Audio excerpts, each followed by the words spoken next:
Thank you so much for coming back and celebrating this very special event, 50 years of celebration for McCormick Hall. I'm really honored to be a part of your celebration of this anniversary. I think this is the first MIT alumni event that I've attended that is predominantly women. And it's delightful. Thank you. Well, first of all, in the 50th anniversary, I don't feel like we should be having a 50th anniversary because it was just yesterday that we were students here. It can't possibly be that long ago. But what Linda and I entered in about the third year that McCormick was open. Yes. So we've been associated with McCormick almost the entire time of its existence. Good afternoon. Welcome. Thank you for coming. As probably most of you know, MIT accepted women almost from the time it opened its doors in the 1860s, but there had never been a place on campus to house them, so it never took very many women. McCormick Hall allowed MIT to begin to admit more of us, and we came. When we entered in September '67, McCormick Hall, the first wing, was overcrowded. They were building the suites, but they weren't open yet.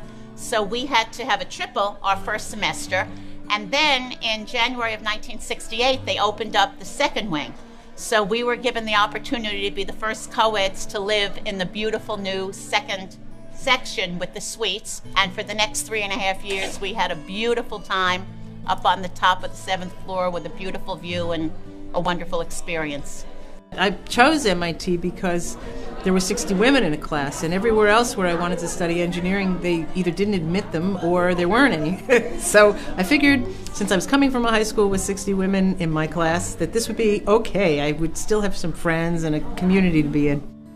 One of the alumni emailed our housemaster about an idea she had for our 50th anniversary, which was a memory quilt.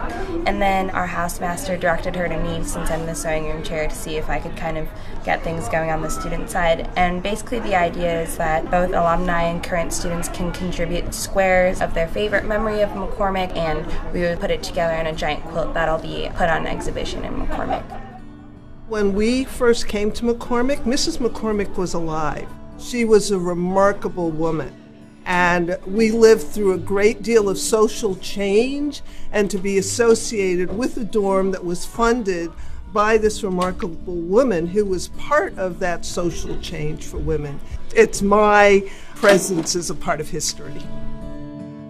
I have to say that, as with her relative anonymity at MIT, Catherine Dexter McCormick is not well known publicly, despite having funded almost single-handedly the development of oral contraception. You know, it just blows you away. You have this Victorian woman who believes that women do need suffrage. She also believes that women need the right to control their own bodies. But she also knew you could apply science to figure out how to make it work, and that's what we're about here. So you've now heard about a co-ed who was here more than 100 years ago, and through whose largesse most of the rest of us are here today. Now we're going to turn to live reports from more recent alumni. Everyone in our class and probably for classes through to the present have met disparaging remarks and assumptions that the women can't do it and don't belong in whatever they're doing. And you really do need a little bit of grit. And I think it must have been built into the walls and ceilings and floors of McCormick.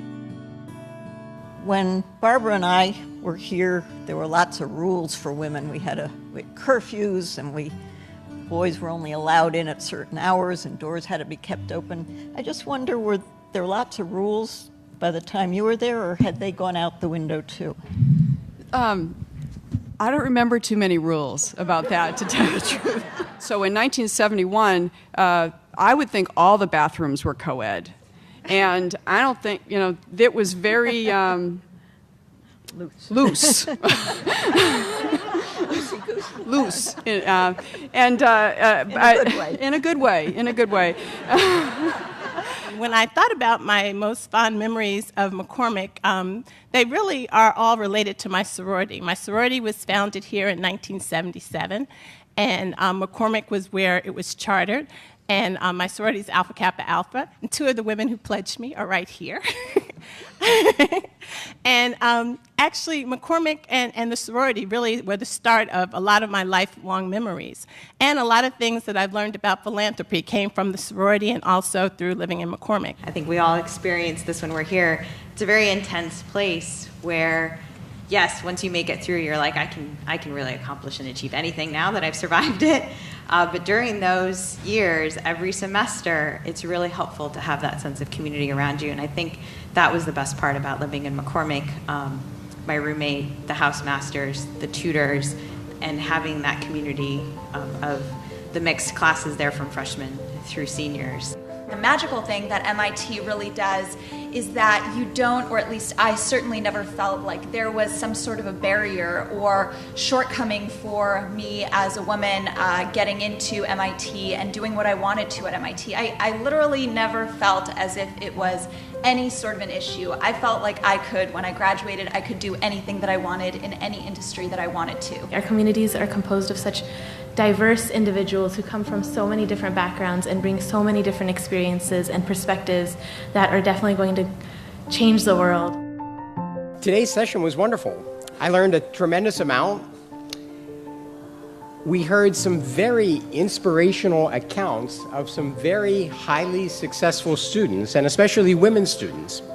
And I'd like to highlight one more, and that's Margaret McVicker. She came up with this idea of doing an undergraduate research program. It's really a sincere tribute to Margaret McVicker that she established this program as a junior faculty member with minimal funding, and that has really flourished and become an indispensable part of our education. It is the nature of MIT students to join together and do things. It's the motto, Mind and Hand, describes not only our academic program, but the everyday lives of MIT students. Now, if students are going to join together to do things, they need places to gather and to do. As you know and have experienced, one of Catherine Dexter McCormick's visions for McCormick Hall was that residents would use its many attractive, functional common spaces to, quote-unquote, extend gracious hospitality to the rest of the campus. And I'm happy to report that to this day, McCormick continues to be a social and creative hub for campus life. Our room, some of you know, is the gym, some of you know, is a dance studio. Since the early 90s, has served as an incubator for a variety of dance groups, some of which you'll see perform in just a few minutes.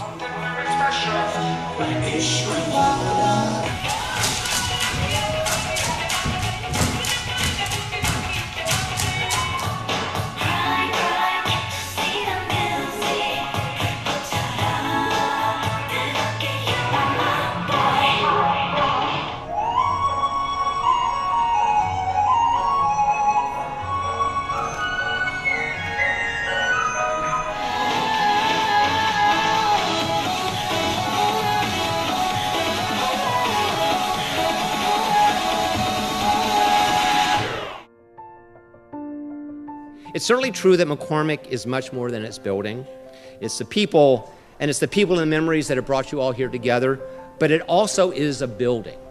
And as a building, it has helped to foster all sorts of creativity, all sorts of activities, all sorts of connections that would not have been made if that building had not been there.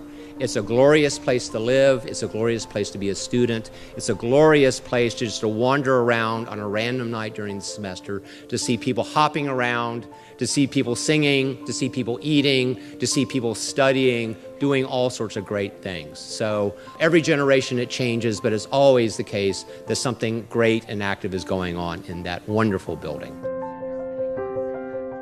It was a gift to us all, and we're just part of that. It's just really, really, really exciting to know that that's where you come from and who you belong to.